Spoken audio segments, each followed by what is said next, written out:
if I'm being honest, I have to say I didn't really expect that outcome given the team compositions coming in. I felt the Sivir pick was a questionable one, given the fact that they were going for somewhat of a protect the 80 carry comp there.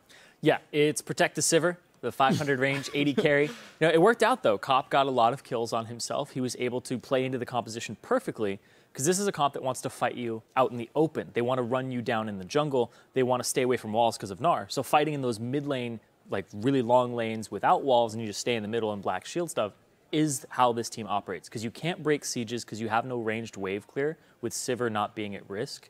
And you don't have a way to siege yourself. So you can't break sieges or siege yourself. So they want to run you down in the open, then get turrets after that. Yep, and the cool thing is this comp is, of course, good at running you down. Kassadin, Morgana, Nunu, Sivir, all these things are very good at that. What's interesting, though, is that Teammate presented them with so many opportunities to find good battles. Normally, a comp like this is not a good team-fighting team, right? Kassadin's not really good at knocking out a Gnar, nor is Sivir. Like, the comp kind of shouldn't work from Gravity, but there were enough factors that made them win anyway. The biggest, to me, was actually their ability to funnel farm. Cop managed to stay more than 10 CS a minute the entire game. We heard the commentators talk about it. He's sitting there getting, 6 full items. Zephyr sells Shiv for Phantom Dancer, like the 80 carry dream, essentially. And that's going to win you an all-out team fight. Like, okay, Kassadin's going to suck, whatever. Maokai's going to tank, that's fine. Nunu, not the best Sivir, I don't care, because it's 6-item blood-boiled Sivir. Congratulations, we win some team fights. And that was a condition that Gravity made that Teammate failed to actually get for their own 80 carry. Which is, you know, interesting given the fact that Maple Street actually was the first player in the entire game to hit 200 CS. Yeah. So it wasn't like they weren't finding farm themselves. But things seem to rather slow down quite a bit once they hit that mark. Right. It's an underappreciated objective in League of Legends is minion kills, right? We talk about teams like, oh man, they're up 3 turrets to 0, and the map positioning is nice, but those 3 turrets are worth 2,200 gold. You know, also worth 2,200 gold? 100 minion kills. Well, guess what? That's the kind of advantages that these guys on Gravity are getting, is a real CS lead that rivals multiple turret kills worth of gold. You think back to last season, oh man, they got all the dragons. Dragons are worth gold, which again is things that you want with the minion kills here. And we saw in the previous game with Team Liquid that they weren't funneling farm to Keith, and so Altec won the game single-handedly. While they were trying to funnel farm onto Maple Street because Maple was getting the most farm in the team, they weren't grabbing the farm from the other lanes. People are at 200 CS in a 40-something minute game, which is really poor sort of catching of minion waves. You're letting so much farm fall away not getting grabbed, and that's thousands and thousands and thousands of gold that are being given away for no reason. Yeah, and the thing too is they weren't actually pushing the waves up like you were saying and then sieging, because they had the superior siege composition. And at the same time, they weren't doing anything. They're like pushing and backing off, then giving Gravity the fight that they wanted. Right. Like, it's like, we're going to fight you in the jungle with Maple Street out of position, and they did that multiple times. Calitrolls gets very aggressive with his engages. He's like, we cleared one wave, time to go, instead of pushing something that their composition had an edge on. To your It's a point, big failure in leadership. Makes an even bigger difference when that 100 CS difference is one individual to one individual, because that's an actual item. It manifests as an item. And to your point, Irene, we're going to pull up our replay 43 minutes into the game, because it's an example of everything you just listed there. Over-aggression by Calitrolls in the engage, improperly chasing and putting themselves in a position to then get chased back down the mid lane. Yeah, so we'll just start rolling the clip out here. And you're going to see this is the rundown composition. And what it ends up doing, Calitrolls goes really hard on Bunny Fufu here, but then everybody just repositions. Look at Gravity. They're like, all right, we don't want to fight there. We want to fight out in the open. Let's trail you off to the side. And then as soon as Teammate positions themselves in a place where Haunter can reach the side of the lines, and Cop gets this really nice spell shield on top of his black shield, he's like, it's time to go. They don't have to worry about the Gnar locking them up. They can get to the back line with Haunter and run them down. And it's just a matter of the fact that Cop is at a gigantic item lead and Sivir's no longer under threat. And when she's not threatened, she gets to do a lot of damage. And again, this is the rundown. This is what we talked about at the very beginning of the analysis, where, look, Gravity are good at actually fighting if they can find a battle that they can win. Well, they found a battle of an overextended Gnar who blew his ultimate, and Sivir has 6 items already, so of course you can win that fight at that point. This is something I actually like to call a power vacuum. It's like when a Taric is in lane, it's better to hold your stun than to use it, because as soon as you use it and blow it on nothing, you turn the pressure around. So they created a vacuum by baiting Calitrolls all the way up. As soon as they were like, all right, we're backing up, and then that allowed Haunter to get the position he needed and allowed Cali Trolls to blow his ultimate on something that they had insurance on, because Black Shield on top of the Spell Shield.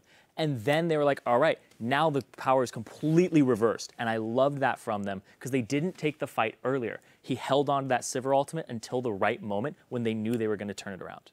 Now I want to take a look at Team 8, because again, as we said, this was a game they could have won, right? Yes. They had a very solid team comp. When you read down the list, you have Rek'Sai, Annie, Graves, Ahri, Gnar. That sounds like I'd be very happy with that composition coming into a game. Their laning phase continues to be weak. However, the bright spot there was Maple Street this game in having the most CS at the game in kind of that mid-game period.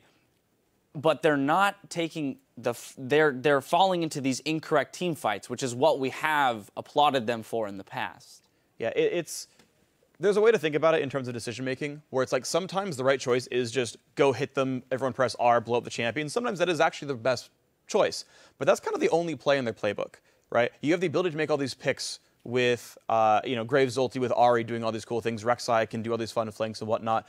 They had a situation where they took down the middle inhibitor and had a gold lead, and it's like, that should be a 95% winning scenario, where like, I have map control, for sure, you can't contest because we're ahead, and your mid lane's dying.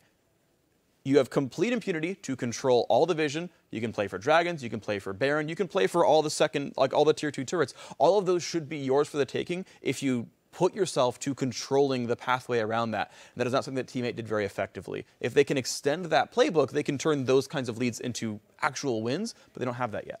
Yeah, and you have to set up the conditions for the fight. Like you said, sometimes hitting R and going in is the right thing, but you don't want to run when it's raining on mud. Because they're just like, all right, I want to get in there. And then they end up being like, we took a fight with a poor position. They outplayed us. Like, that was straight up Gravity outplaying them and being like, we need this and this to be the conditions of our fight. And then they handed it right to them. Because that just blows my mind, too. Because Team 8 was like, even that fight off in the side of the jungle, Maple Street's getting flanked on. All these different fights where Cali Trolls is going in by himself. They are not setting up the conditions of their advantage.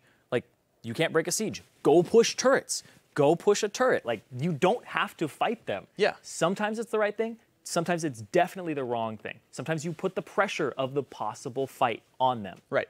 That's what you need to do, is know what you can do and know that the enemy has to respect you at certain points and press that. You don't have to do it.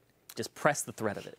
I'm not going to lie. What I got out of that was that Zyrene doesn't like mud runs. No, I hate mud runs. Regardless, Gravity, though, pulling out a composition that a lot of people didn't really expect or would have assumed to have success, but they found success regardless. So a good, solid win for them. Now, keep it tuned right here, because after these messages, we're going to check in on the conversation happening over on Twitter. Then it's back onto the Rift for Game 3, Cloud9 versus Team Impulse. Stay with us.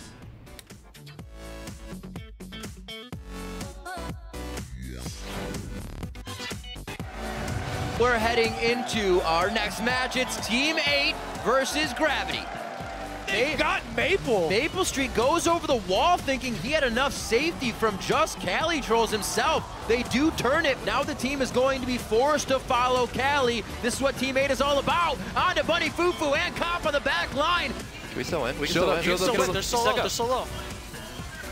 All right, he's dead. All right, he's dead. Graves. He's Nice. dead. Nice. Push mid, push mid, push mid. The 5th Dragon may not go to Gravity. It's picked up by Keen. Aspect to the Dragon for Gravity as they jump into the fight. A double, a triple kill for Cop, a quadra kill for Cop. Game 2 is going to be Gravity taking down Team 8.